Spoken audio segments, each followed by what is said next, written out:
What's up, guys? So real quick before I start, I just want to kind of show off the garden from here. You know, a few months back, it was all very low-lying, maybe just some seedlings and stuff, and now, I mean, it's tall, and you're gonna get a lot more of that in the next couple weeks here. So it's just really nice to kind of just, you know, take a look-see from here. And yeah, so anyway, I guess on to the video. So these Mexican sour gherkins are doing pretty good. You can already see some little fruit here. Little baby fruit. I believe these things get about the size of a grape. And speaking of tiny, there is a little baby praying mantis. Oh, right there. I'm going to leave him alone because I want him to eat whatever bugs he may find. And, you know, with these little guys, you really just kind of want to wrap them on up the trellis time to time. That wasn't very good.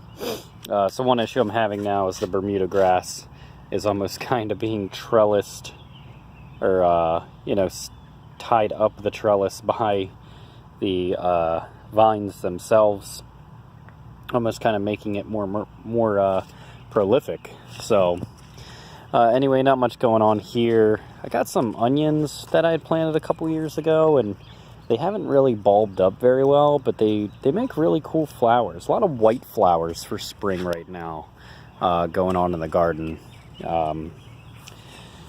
So forgive me if I seem kind of exhausted. I've worked a 70-hour week, and I haven't actually done anything to the garden aside from very brief watering.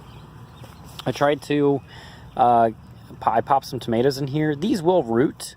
And this soil is definitely not potting soil. This is actually topsoil. I need a place to put it. I think I may buy some potting soil, mix it with that, and then I think there was actually some apple trees at a nursery for pretty cheap because they're still kind of dormant, and here we are in like June. So I may grab those trees and pop them in there. At least I have some kind of fruit tree. My other cuttings didn't do very well. Unless these make a miraculous recovery, I don't expect much from those. But, you know, didn't cost me anything except for a little bit of rooting hormone. And I think pretty much the same can be said with these guys. Looking pretty sad. And it's funny because I have things taking root that I didn't even try to get to take root. Like I have some gooseberries on the side of the house. Little branch fell down in a pile of moss, and it's just putting down roots. So anyway, I got some ragweed in here. Fortunately, I haven't had time to weed yet, but I will be doing that tomorrow for Father's Day. But that's something I enjoy. So if everybody just leaves me alone and I can weed, things will be great. Speaking of, this bed needs some cleaning, but as you can see, only one of these guys made it. So I'm not sure why the others died. I want to see excess rain, but this guy was in the same bed. If it's disease, this guy was in the same bed. Bug damage, same thing. So something wiped out 2 out of 3 of these things. But either way, I went ahead and just replanted some. So one benefit of planting later in the season is the vine borers that often attack, and this may even be afflicted with them. You'll see some damage here. And it normally you'll see it pretty bad in, you know, about July or so. They'll start really digging in there. So, and there may even be some evidence here on this vine. I might crack that open just to see. But, you know, pretty much all those, I think they're called, I don't know, some kind of moth. But either way, they tend to die off come June. So now with it being June, with these guys starting, and squash love heat. So, you know, I got some more here. I do finally have like some marigolds popping up, and let me see. I know I had some nasturtiums here. I put some sweet potato vine down. This was really not how I wanted this to go. I had everything very well planned out, but, you know, we make plans and God laughs. So over here it looks great except for the grass that's popping up. So I need to, or it's actually, I believe, a mixture of grass and sedge. But this Zucchino rampicante is just doing what it wants, man. And it's shaded back here during the day, so I don't know what it's doing, but I'm just gonna let it have fun. A little chicken and hens, Echeveria, I believe. My bee balm has finally flowered. Look at this effing thing, man. It's really cool. Looks like a bunch of bird mouths. Cornflowers have popped up. These are actually a mixture of different colors, red, white, and blue, 4th of July mix. So that's pretty neat. Other things, you know, flowers, squash is lagging behind. The moonflower has finally climbed up the trellis. Everything here, more or less the same. This corn is probably about, you know, I'd say nipple height on me right now. But as you can see, not a lot of light is getting down to those lower layers, which is actually really fantastic. And what little does is going to just get absorbed by these squash leaves. Still some holes in the beans here. I'm not sure why they're affecting only these plants, but as you can see, the new growth on the bean vines is doing very well. Comfrey flowering, fixing nitrogen. You've got romaines going to seed. I'll collect a lot of those. I really enjoyed this romaine this year. You know, Cosmos just looking beautiful and bushy here. It's probably the furthest I've ever had them along come this time of year. And I am expecting flowering soon. They normally only flower in August, so now I do finally have some tomatoes. Last week I did come out and actually trim the lower stems here, what many people call the suckers. And as you can see, these actually have a really cool purple color in between the joints there. But these are the atomic grapes, and you can probably see from the size, they're not grape sized. They're almost somewhere between like a grape and a Roma, or almost like a San Marzano shape to them. So really, really cool. Now, I have heard one of the tricky things about these is telling when they're ripe because of all the colors. So it'll just be trial and error. I'll get it down. So far, these are really cool little plants. Really enjoy them. And they're doing quite well, even in their tiny little cages. The Romas are prolific, but short.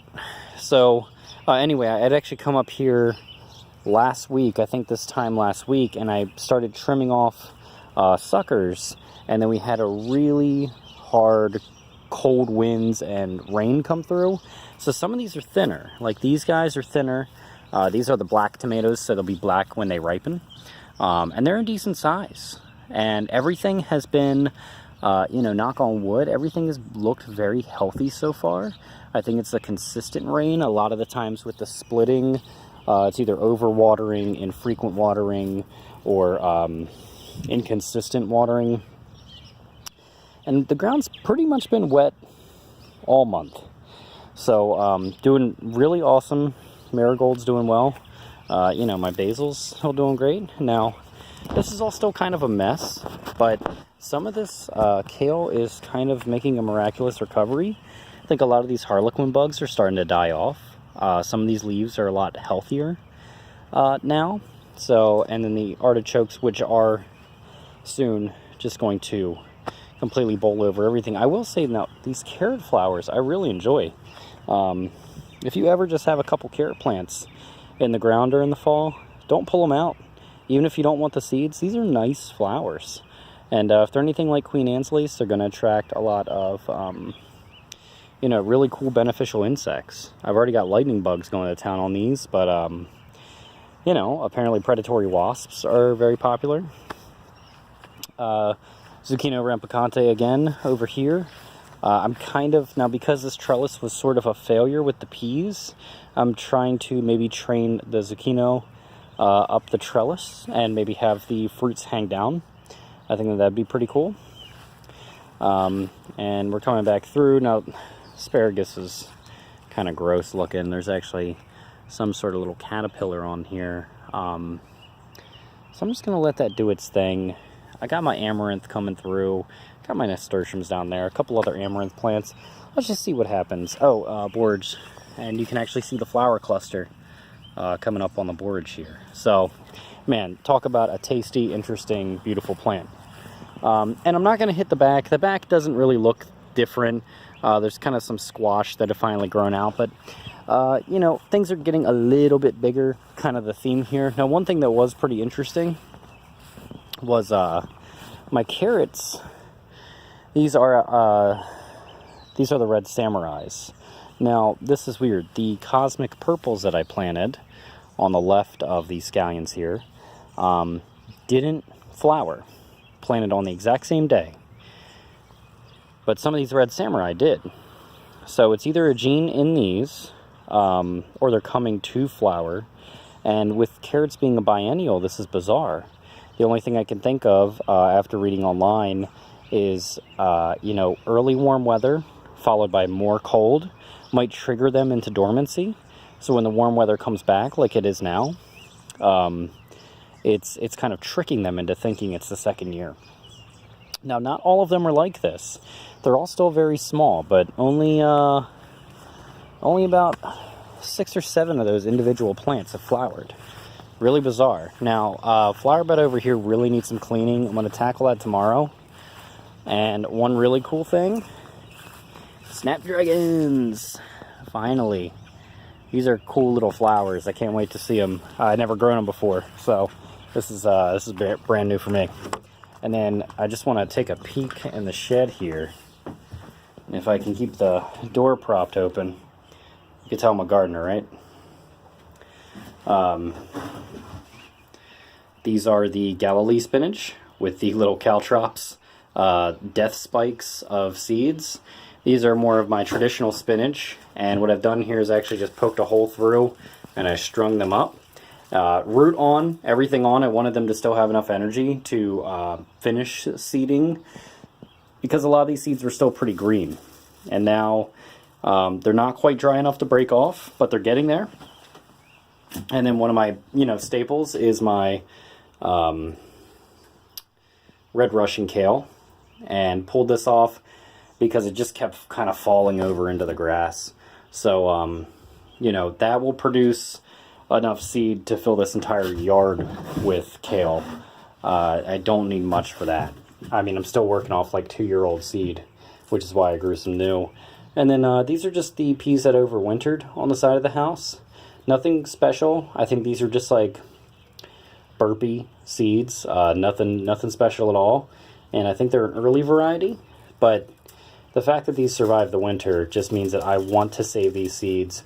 I want to encourage that gene, and I want to do that again next year.